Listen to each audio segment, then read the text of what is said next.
Welcome to Quiz Success, the best online test series platform for all government recruitment exams like staff selection, banking, defense, and railway. Learn quantitative aptitude for success in these exams. अब आपकी जीत पक्की है. Please visit www.quiz.success.org.in or download free mobile app for free mock tests. Please like and subscribe for more educational videos.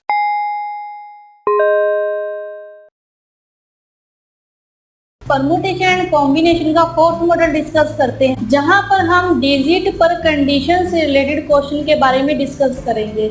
Model 3 में हमने discuss किया था कि जो कंडीशन है वो वर्ड के लेटर के ऊपर अप्लाई हो रही है, लेकिन इस मॉडल में हम डिस्कस करेंगे कि जो कंडीशंस हमें दी हुई हैं वो नंबर के डिजिट के ऊपर है, डिजिट के ऊपर कंडीशंस हमें दी हुई है और उस कंडीशन के अकॉर्डिंग हमने नंबर को फॉर्म करना है। तो आइए इससे रिलेटेड एग्जांपल करते हैं। फर्स्ट एग्जांपल है यहाँ पे, how many 6 digit number can be form with the digit 2, 3, 5, 7, 8 and 9 when. First condition है रेपिटेशन इज नॉट अलाउड और सेकंड कंडीशन है रेपिटेशन इज अलाउड। ठीक है, तो हमने 6 डिजिट नंबर है हमारे पास 2, 3, 5, 7, 8 एंड 9। ठीक है, डिजिट दिए हुए और इन डिजिट से हमें 6 डिजिट नंबर फॉर्म करने हैं। तो हम कितने नंबर फॉर्म कर सकते हैं और कंडीशन हमें दी हुई है। फर्स्ट है कि जो डिजिट की रेपिटेशन है, जो रिपीट होगा नंबर, वो अलाउड नहीं है और दूसरे में है कि जो नंबर रिपीट हो सकता है। ठीक है, फर्स्ट कंडीशन में नंबर डिजिट रिपीट नहीं हो सकता, सेकंड कंडीशन में जो डिजिट है वो रिपीट हो सकता है। ठीक है, तो आइए इसको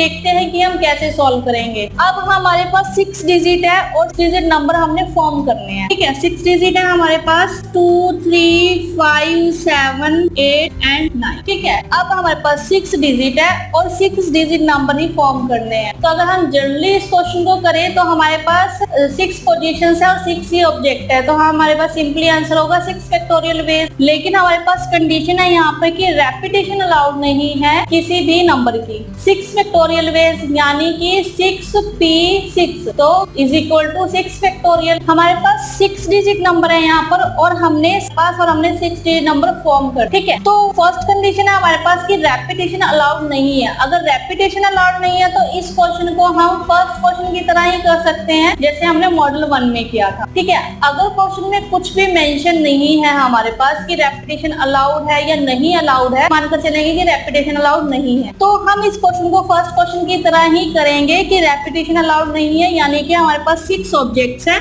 और 6 ही पोजीशंस हैं हमारे पास। तो हमारे पास आंसर होगा 6 फैक्टोरियल, है ना। 6 ऑब्जेक्ट है और पोजीशंस भी 6 है, तो हम इनको अरेंज कर सकते हैं 6 फैक्टोरियल वेज में, यानी कि 6p6 वेज में ये भी होता है 6 फैक्टोरियल। जब n इक्वल हो r के तो हमारे पास आंसर होगा n फैक्टोरियल। तो n भी 6 है, r भी 6 है और हमारे पास जो आंसर आया वो है 6 फैक्टोरियल। अगर हम इस क्वेश्चन को प्रिंसिपल ऑफ मल्टीप्लिकेशन के अकॉर्डिंग करें तो रेपिटेशन अलाउड नहीं है, कंडीशन है यहाँ पर। तो फर्स्ट पोजीशन को हम फिल कर सकते हैं 6 बेस से, क्योंकि फर्स्ट पोजीशन पर 2 भी आ सकता है, 3 भी, 5 भी, 7 भी, 8 भी और 9 भी। सपोज कि फर्स्ट पोजीशन पर 5 आया। ठीक है, अब रेपिटेशन अलाउड नहीं है तो हमारे पास जो बाकी ये जो डिजिट बचे हैं हमारे पास वो बचे 1, 2, 3, 4 एंड 5। 5 डिजिट में से कोई एक डिजिट आएगा सेकंड पोजीशन पर, यानी कि हम सेकंड पोजीशन को फिल कर सकते हैं 5 वे से। ठीक है, ऐसे ही थर्ड पोजीशन को फिल कर सकते हैं 4 वे से, फोर्थ पोजीशन को फिल कर सकते हैं 3 वे से और फिफ्थ पोजीशन को फिल कर सकते हैं 2 वे से और 6 पोजीशन को फिल कर सकते हैं 1 वे से। तो अगर प्रिंसिपल ऑफ मल्टीप्लिकेशन की बात करें यहाँ पर के अकॉर्डिंग यहाँ पर क्वेश्चन को सॉल्व करें तो ये होगा 6 फैक्टोरियल, 6 फैक्टोरियल होता है 6 into 5 into 4 into 3 into 2 into 1, तो ये हुआ 6 फैक्टोरियल यानी कि 720। तो अगर रेपिटेशन अलाउड नहीं है तो हम इन डिजिट से 2, 3, 5, 7, 8 एंड 9 इन 6 डिजिट से हम 720 डिजिट नंबर फॉर्म कर सकते हैं। तो यहाँ पर रेपिटेशन अलाउड नहीं है, कोई भी नंबर रिपीट नहीं हो रहा। अगर 5 फर्स्ट पोजीशन पर है तो 5 दोबारा किसी भी पोजीशन पर नहीं आएगा। ठीक है, और अगर सेकंड पोजीशन पर सपोज 3 है तो 3 किसी भी पोजीशन पर दोबारा नहीं आएगा। अब सेकंड केस है, यहाँ पर सेकंड कंडीशन दी हुई है हमें रेपिटेशन अलाउड है। अब हमने रेपिटेशन अलाउड है, इसके साथ 6 डिजिट नंबर फॉर्म करना है। हम कैसे करेंगे इस क्वेश्चन को कि हमारे पास 6 नंबर है तो ऑब्वियसली 6 पोजीशन होंगी। रेपिटेशन अलाउड है तो अगर हम फर्स्ट पोजीशन को देखिए, हम फर्स्ट पोजीशन को कितने वे से फिल कर सकते हैं, फर्स्ट केस की तरह ही हम फर्स्ट पोजीशन को 6 वे से फिल कर सकते हैं। अब सेकंड पोजीशन, हम इसको प्रिंसिपल ऑफ मल्टीप्लिकेशन की हेल्प से कर रहे हैं क्वेश्चन को। तो फर्स्ट पोजीशन को हमने 6 वे से फिल कर लिया। अब सेकंड पोजीशन को भी हम 6 वे से ही फिल कर सकते हैं, क्योंकि अगर मान लो सपोज कि यहाँ पर 7 डिजिट आया सपोज यहाँ पर, तो रेपिटेशन अलाउड है यहाँ तो 7 नंबर सेकंड पे भी आ सकता है, 3 पोजीशन पर भी आ सकता है, 4th पोजीशन पर भी आ सकता है और 5th पोजीशन पर एंड 6th पोजीशन पर, किसी भी पोजीशन पर सारे नंबर आ सकते हैं। ठीक है, तो सेकंड पोजीशन को भी हम 6 वे से फिल करेंगे, थर्ड पोजीशन को भी हम 6 वे से फिल कर सकते हैं, 4th को भी, 5th को भी एंड 6th को भी।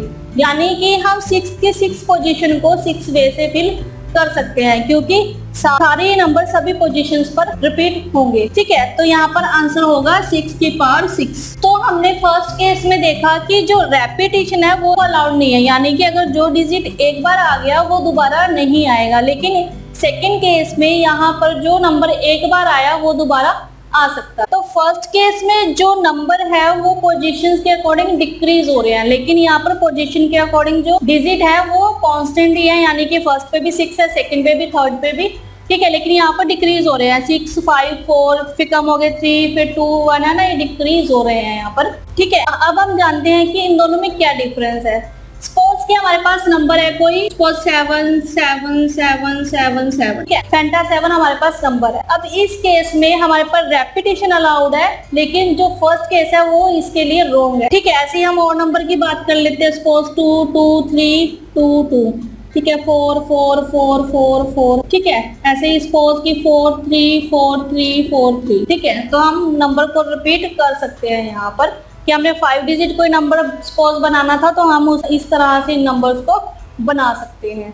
लेकिन फर्स्ट केस में क्या होगा कि अगर 2, 3, 5, 7, 8 एंड 9 ये कोई एक नंबर है तो दूसरा नंबर क्या होगा, 3, 2, 5, 7, 8, 9, है ना, या फिर हो सकता है 5, 7, 3, 2, 8, 9, या हो सकता है 9, 8, 7, 5, 3, 2, है ना। ठीक है, तो यहाँ पर कोई भी नंबर दोबारा रिपीट नहीं हो रहा है, एक नंबर एक ही बार आया है। तो 720 नंबर हम यहाँ पर फॉर्म कर सकते हैं 6 डिजिट के, जहाँ पर रेपिटेशन अलाउड ना हो, और हम जो रेपिटेशन अलाउड हो तो हम 6 की पावर 6 नंबर फॉर्म कर सकते हैं। फोर्थ मॉड्यूल का सेकेंड एग्जाम्पल डिस्कस करते हैं, जहाँ पर हम एक स्पेशल केस को डिस्कस करेंगे। तो आइए देखते हैं कि क्या है। क्वेश्चन है यहाँ पे, how many 5 digit number can be form with the digit 0, 2, 3, 5 and 8। ठीक है, हमें 5 डिजिट नंबर फॉर्म करने हैं और हमारे पास वो जो डिजिट है वो भी 5, 1, 2, 3, 4 एंड 5 डिजिट है हमारे पास, और हमने 5 डिजिट नंबर ही फॉर्म करने हैं। जनरली अगर हम इस क्वेश्चन को करें तो हमारे पास 5 पोजीशंस है और 5 ही ऑब्जेक्ट है, तो आंसर होगा 5 फैक्टोरियल वेज, है ना। लेकिन अब यहाँ पर एक स्पेशल केस क्या है कि इन डिजिट में 0 भी है, तो अगर हमारे पास डिजिट में 0 भी हो तो हम उस क्वेश्चन को किस तरह से करेंगे।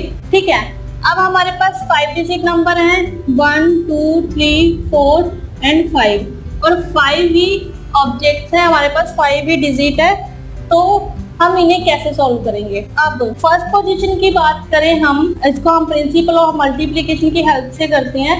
अगर हम फर्स्ट पोजीशन की बात करें यहाँ पर, तो फर्स्ट पोजीशन को हम फिल कर सकते हैं 5 वे से, लेकिन यहाँ पर हम इसे 5 वे से फिल ना करके हम इसको 4 वे से फिल कर सकते हैं। क्यों? क्योंकि जो 0 है, अगर 0 हम पहले लगा दें तो ये 5 डिजिट नंबर नहीं है, ये 4 डिजिट नंबर है, 2, 3, 5 and 8।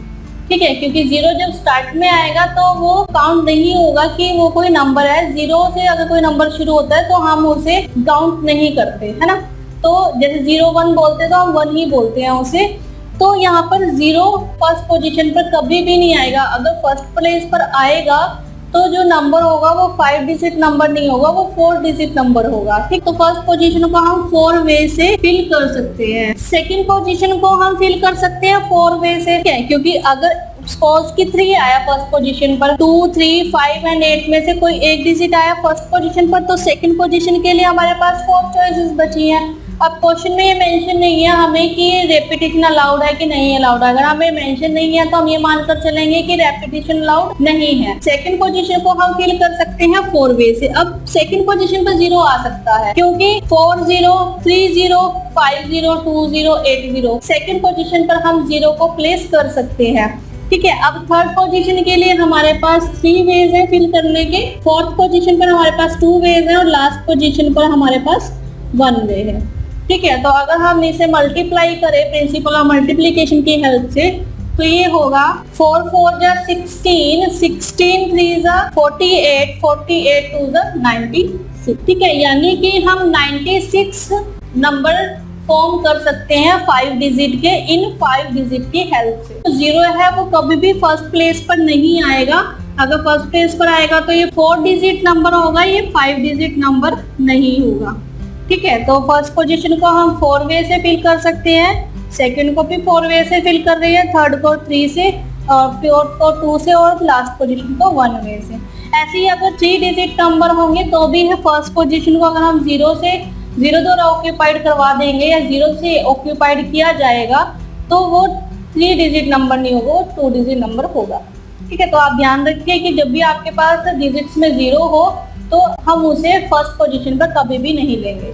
For free mock tests, visit www.quiz.success.org.in or download the free mobile app. Please like, share, and subscribe for more educational videos.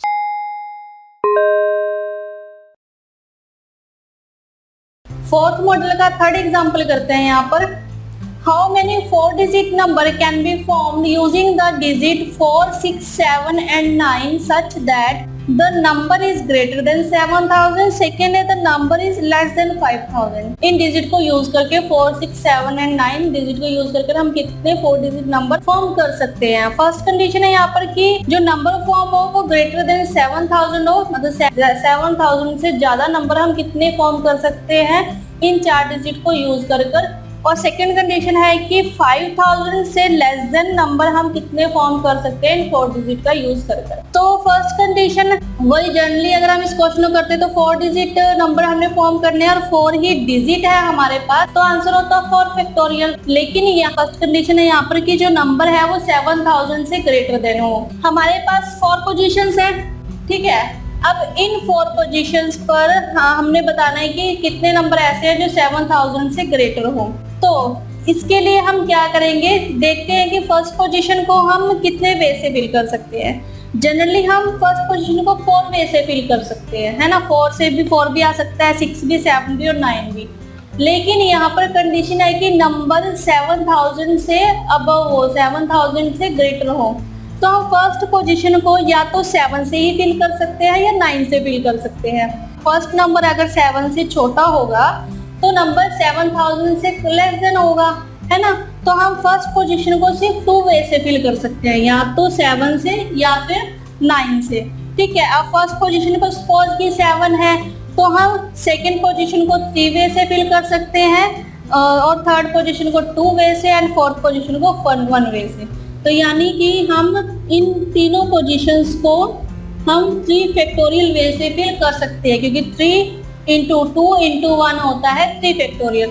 तो आंसर होगा यहाँ पर 2 इंटू 3 फैक्टोरियल।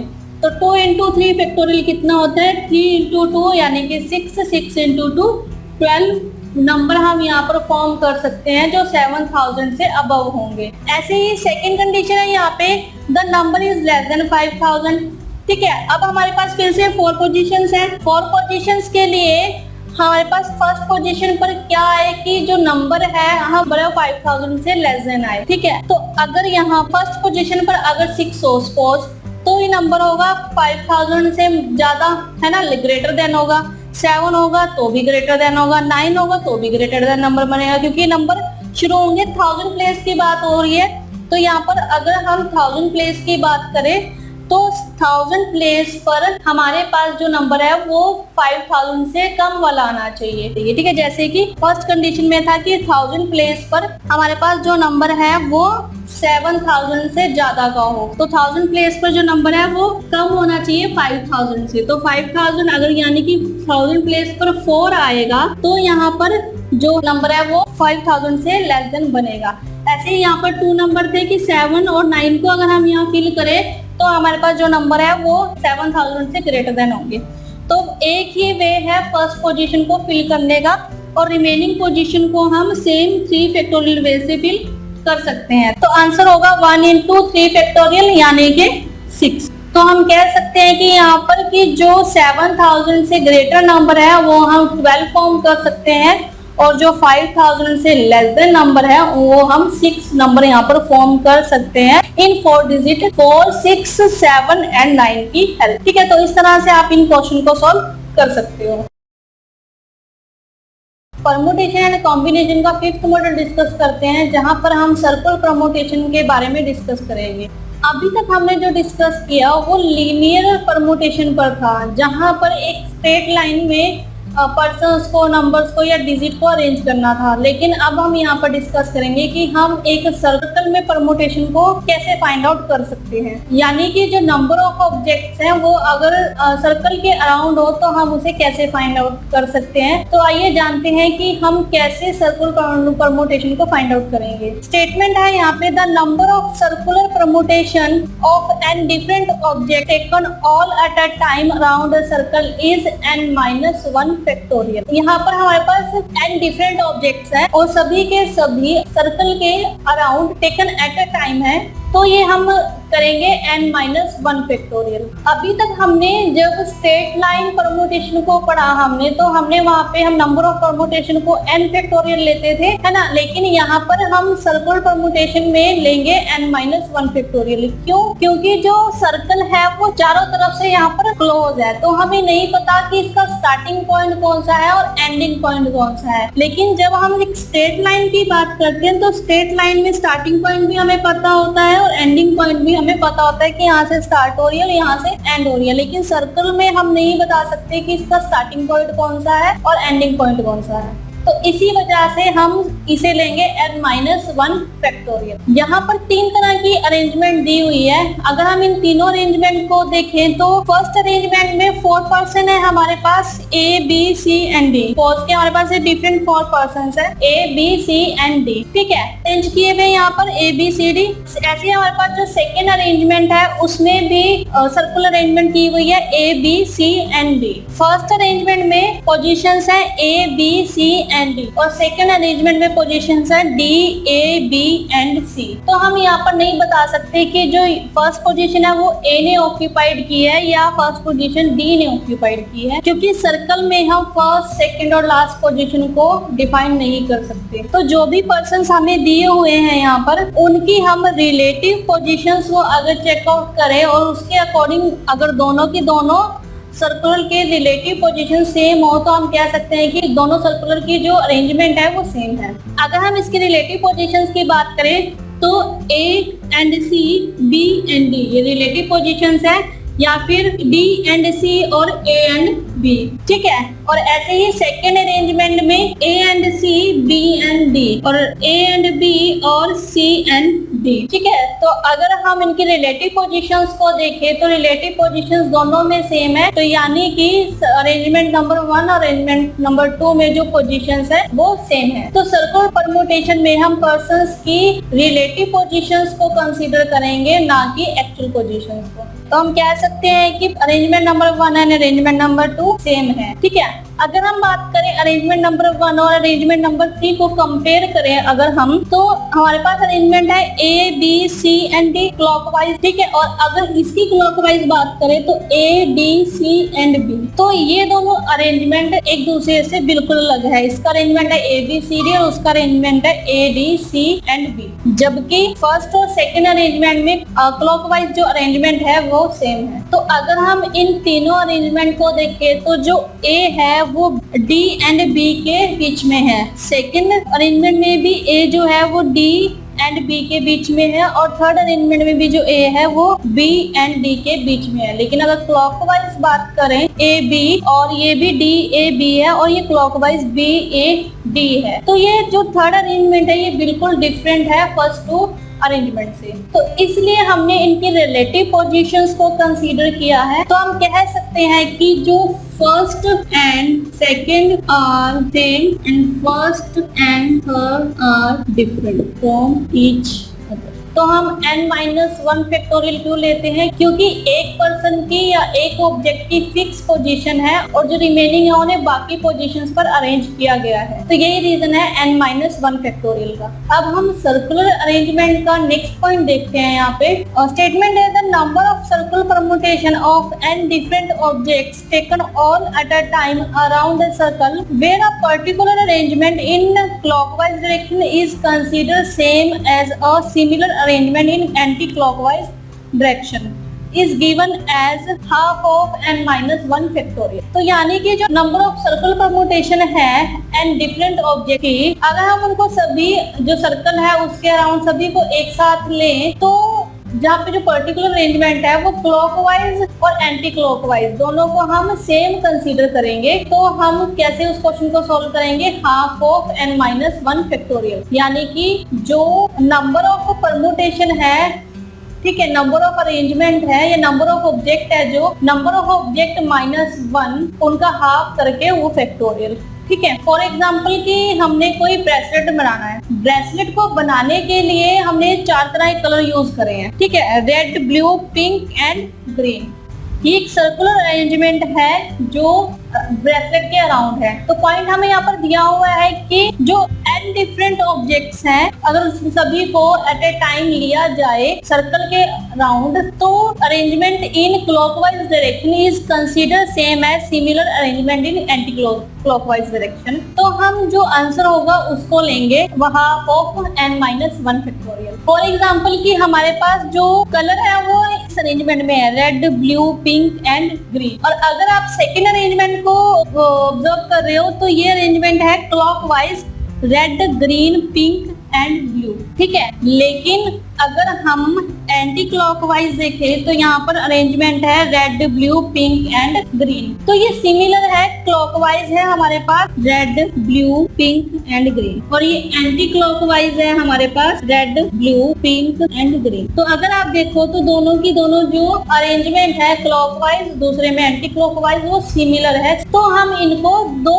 अलग अरेंजमेंट नहीं मानेंगे, हम इसे एक ही अरेंजमेंट मानेंगे। तो इसलिए आंसर होगा हाफ ऑफ n-1 फैक्टोरियल। तो अगर हमें नंबर ऑफ परमुटेशन सर्कल के अराउंड अरेंज करने हो तो हम करेंगे n-1 फैक्टोरियल।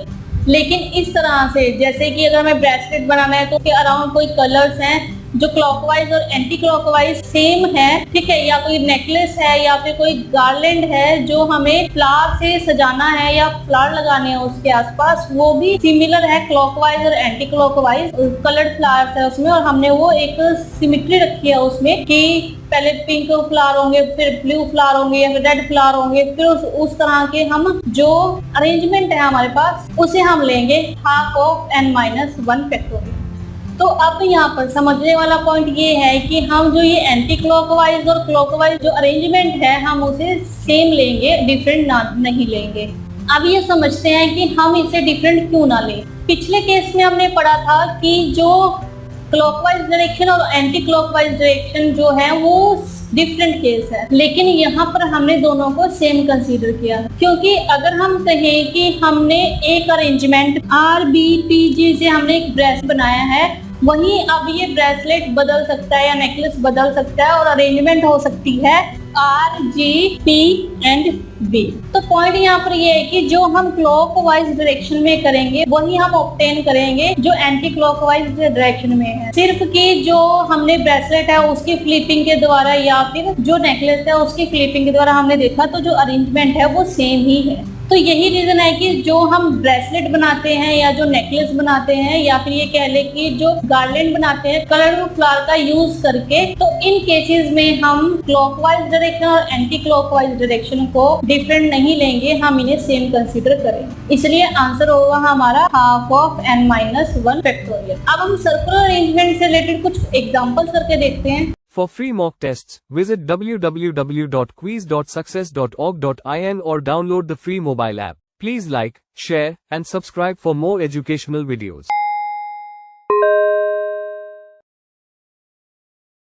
मॉडल 5 से रिलेटेड कुछ एग्जांपल करते हैं। फर्स्ट एग्जांपल है यहाँ पे, in how many different ways can 7 person be seated around a circular table for lunch. ठीक है, लंच के लिए सर्कुलर टेबल के अराउंड 7 पर्सन कितने वेज में बैठ सकते हैं। तो हमें पता है कि अगर नंबर ऑफ सर्कुलर परमुटेशन हो तो हम करते हैं n-1 फैक्टोरियल। तो n है हमारे पास यहाँ पे, तो 7-1 फैक्टोरियल यानी कि 6 फैक्टोरियल 720, यानी इन 7 पर्सन्स को हम 720 डिफरेंट वे से अरेंज कर सकते। याद रहे कि इस क्वेश्चन में जो क्लॉकवाइज डायरेक्शन और एंटी क्लॉकवाइज डायरेक्शन है वो डिफरेंस है। जहां पर क्लॉकवाइज डायरेक्शन और एंटी क्लॉकवाइज डायरेक्शन सेम होंगे वहां पर हम लेंगे हाफ ऑफ n-1 फैक्टोरियल। इससे रिलेटेड सेकंड एग्जांपल है यहाँ पे, how many different garlands can be made 10 flowers of different colour. अब हमें पता है कि यहाँ पे 10 डिफरेंट फ्लावर्स है और 10 डिफरेंट कलर से हम कितने यहाँ पर गार्लैंड बना सकते हैं। तो हमें पता है कि जब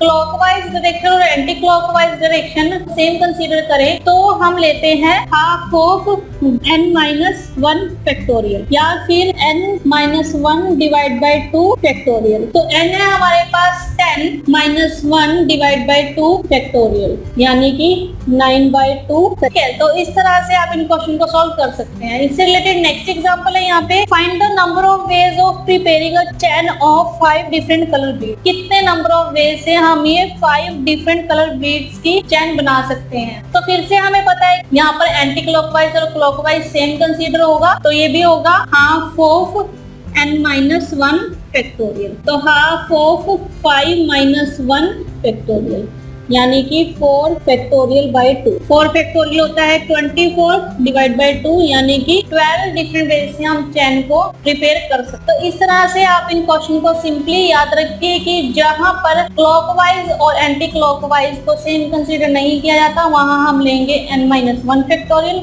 और जहां पर क्लॉकवाइज डायरेक्शन और एंटी क्लॉकवाइज डायरेक्शन को सेम कंसीडर करेंगे वहां हम लेंगे हाफ ऑफ n-1 फैक्टोरियल। अब हम परम्यूटेशन एंड कॉम्बिनेशन का 6th मॉडल डिस्कस करते हैं, जहां पर हम क्लियरली ये समझने की कोशिश करेंगे कि रेपिटेशन के साथ कब जाएं और जनरल क्वेश्चन में रेपिटेशन का यूज ना करें।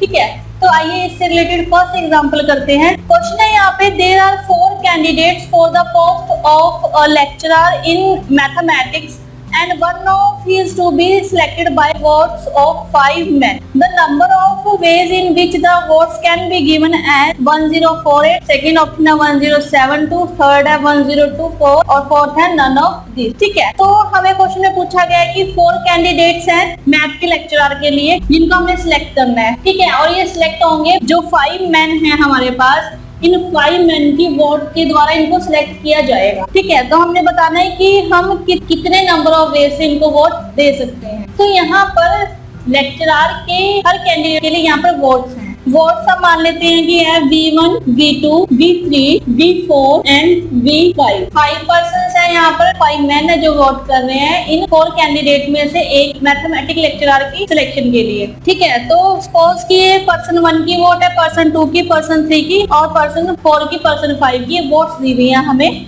और हमें 4 पर्सन्स में इनकी वोट को डिस्ट्रीब्यूट करके हमें ये बताना है कि कितने वेज से हम जो ये 4 कैंडिडेट है इनमें से एक को सिलेक्ट किया जा सकता है। अब यहाँ पर माना कि जो वोट 1 है वो फर्स्ट मैन की है। ठीक है, और जो ये फर्स्ट मैन की वोट है वो फर्स्ट कैंडिडेट को वोट मिली। ठीक है, अब ऑब्वियस है कि तो फर्स्ट वोट सेकंड कैंडिडेट के लिए भी होगी और यही फर्स्ट वोट थर्ड कैंडिडेट के लिए भी होगी और यही फर्स्ट वोट जो फर्स्ट मैन की वोट है वो फोर्थ कैंडिडेट के लिए होगी, क्योंकि इन चारों में से कोई एक सिलेक्ट होगा। तो यहाँ पर जो वोट 1 है वो हम 4 वेज में दे सकते हैं। ठीक है, तो वोट 1 यहाँ पर 4 वेज में दी जा रही है, तो वोट 2 भी 4 पर्सन को दी जाएगी। ऐसे ही जो वोट 3 है वो भी 4 पर्सन को दी जाएगी, वोट 5 भी, वोट 4 भी एंड वोट 5 भी इन 4 पर्सन को दी जा सकती है। तो अगर हम इसे प्रिंसिपल ऑफ मल्टीप्लिकेशन की हेल्प से करें तो ये आंसर होगा यहाँ पे 4 की पावर 5 यानी कि 1024 वे से जो है वो हम वोट को दे सकते हैं इन 4 कैंडिडेट को। अब तो ये था कि जो रेपिटेशन है वो अलाउड है, यानी कि वोट 1 जो है वो फर्स्ट कैंडिडेट को भी दी जा रही है, दूसरे सेकंड कैंडिडेट को भी दी जा रही है, थर्ड कैंडिडेट को भी, फोर्थ कैंडिडेट को भी, ऐसे ही, ठीक है। और सेकंड ऐसे ही सेकंड वोट भी फर्स्ट को, सेकंड को, थर्ड को, फोर्थ कैंडिडेट को दी जा रही है, ऐसे ही थर्ड वोट, फोर्थ वोट और फिफ्थ वोट, ठीक है। रिपीट होने के साथ हमारा आंसर आया 1024। अगर क्वेश्चन में ये हो कि रेपिटेशन अलाउड नहीं है तो क्या होगा, तो ये होगा कि जो फर्स्ट वोट है वो 4 पर्सन को दी जा रही है ना, तो फर्स्ट वोट हमने दी 4 पर्सन को। अब रेपिटेशन अलाउड नहीं है तो यानी कि किसी एक पर्सन को एक वोट मिल चुकी है, अब वो फर्स्ट वोट किसी दूसरे कैंडिडेट को नहीं मिलेगी, तो उस कैंडिडेट को कोई सेकंड या थर्ड वोट नहीं मिलेगी। तो फर्स्ट वोट को हम 4 डिफरेंट वे से फिल कर सकते हैं, और सेकंड वोट को हम 3 वे से, थर्ड वोट को 2 वे से एंड फोर्थ को 1 वे से, एंड जो फिफ्थ वोट है उसको हम 0 वे से यहाँ पर दे सकते हैं, ठीक है। तो मल्टीप्लाई कर लेंगे तो हमारे पास अगर रेपिटेशन अलाउड नहीं है तो इसका आंसर आ जाएगा। लेकिन क्वेश्चन में हमारे पास कुछ भी स्पेसिफाइड नहीं था कि रेपिटेशन अलाउड है या नहीं अलाउड है, तो हम ये मानकर चलेंगे कि सभी कैंडिडेट्स को सभी वोट मिली है, और इसलिए इसका आंसर है 4 की पावर 5 यानी कि 1024। 6 मॉडल का सेकंड एग्जांपल है यहाँ पे, in how many ways can the top 3 rank be awarded for a particular exam और a competition involving 13 participant. 13 participants को इंक्लूड करके कोई एक पर्टिकुलर एग्जाम दिया जा रहा है और उसमें टॉप 3 रैंक पर जो 13 लोग में से आएंगे उतनी तरह से उनको रैंक दिया जा सकता है 13 पर, ठीक है। तो रैंक कैसे दिए जाएंगे, तो अगर हम इसे समझें तो हमारे पास 3 रैंक है, रैंक 1, रैंक 2 एंड रैंक 3। तो क्लियरली है यहाँ पर कि 13 पर्सन है हमारे पास और 3 रैंक है। तो अगर हम यहाँ पर फर्स्ट रैंक की बात करें, रैंक के लिए हमारे पास कितने पार्टिसिपेंट्स है, ऑब्वियसली कि 13 पार्टिसिपेंट्स है, क्योंकि इन 30 पार्टिसिपेंट में से कोई एक पार्टिसिपेंट यहाँ पर फर्स्ट रैंक लेगा, ठीक है। अब सेकंड रैंक के लिए हमारे पास 12 पार्टिसिपेंट्स है। क्यों? क्योंकि अगर कोई पर्सन फर्स्ट रैंक ले चुका है तो वो सेकंड रैंक पे नहीं आ सकता, ठीक है। जो सेकंड रैंक ले चुका है वो फर्स्ट रैंक पर नहीं आएगा या वो थर्ड रैंक पर नहीं आएगा। तो जो सेकंड रैंक है उसको हम 12 वे से अलॉट कर सकते हैं। क्यों? क्योंकि एक पर्सन ने ले लिया फर्स्ट रैंक और रिमेनिंग बचे वहां पर 12, तो सेकंड रैंक को 12 वे से अलॉट किया जा सकता है। थर्ड रैंक है उसको हम 11 वे से अलॉट कर सकते हैं, ठीक है। तो अगर हम इसे मल्टीप्लाई करें तो ये आएगा 1716 वे। तो यहाँ पे टॉप 3 रैंक या टॉप 3 अवार्ड्स या जो टॉप 3 प्राइजेस हैं जिन पर जो 13 पार्टिसिपेंट्स हैं वो कंपटीशन कर रहे हैं, तो यहाँ पर हम देख रहे हैं कि जो 3 रैंक या 3 प्राइजेस है वो सेम ही कंपटीशन में है, तो हम उन्हें रिपीट नहीं कर सकते, ठीक है। लेकिन पिछले एग्जांपल में हमने देखा कि जो वोट हैं वो हर पर्सन को रिपीट हो रही हैं। फर्स्ट वोट भी 4 पर्सन को दी जा रही है, सेकंड वोट भी 4 पर्सन को ही दी जा रही है, थर्ड भी, फोर्थ भी, फिफ्थ भी उन 4 पर्सन को ही दी जा रही है। लेकिन यहाँ पर जो रेपिटेशन है वो नहीं होगा, क्योंकि यहाँ पे पर्सन को सेट किया जाएगा फर्स्ट रैंक के लिए, सेकंड रैंक के लिए, थर्ड रैंक के लिए, या एक ही रैंक पर एक ही पर्सन आ सकता है। तो आप क्वेश्चन को अच्छे से पढ़े, प्रॉपर्ली से समझे और ये देखिए कि उसमें रेपिटेशन अलाउड है, रेपिटेशन हम कर सकते हैं या नहीं कर सकते, और उसके बिहाफ पे जो राइट आंसर है उसे दे। Quiz Success is a test series created by IIT and IIM alumni for success in all exams for government recruitment like staff selection, banking, defense, UPSC, PSC, and railway. Please visit www.quiz.success.org.in or download the free mobile app Quiz Success. Please like and subscribe. Thank you.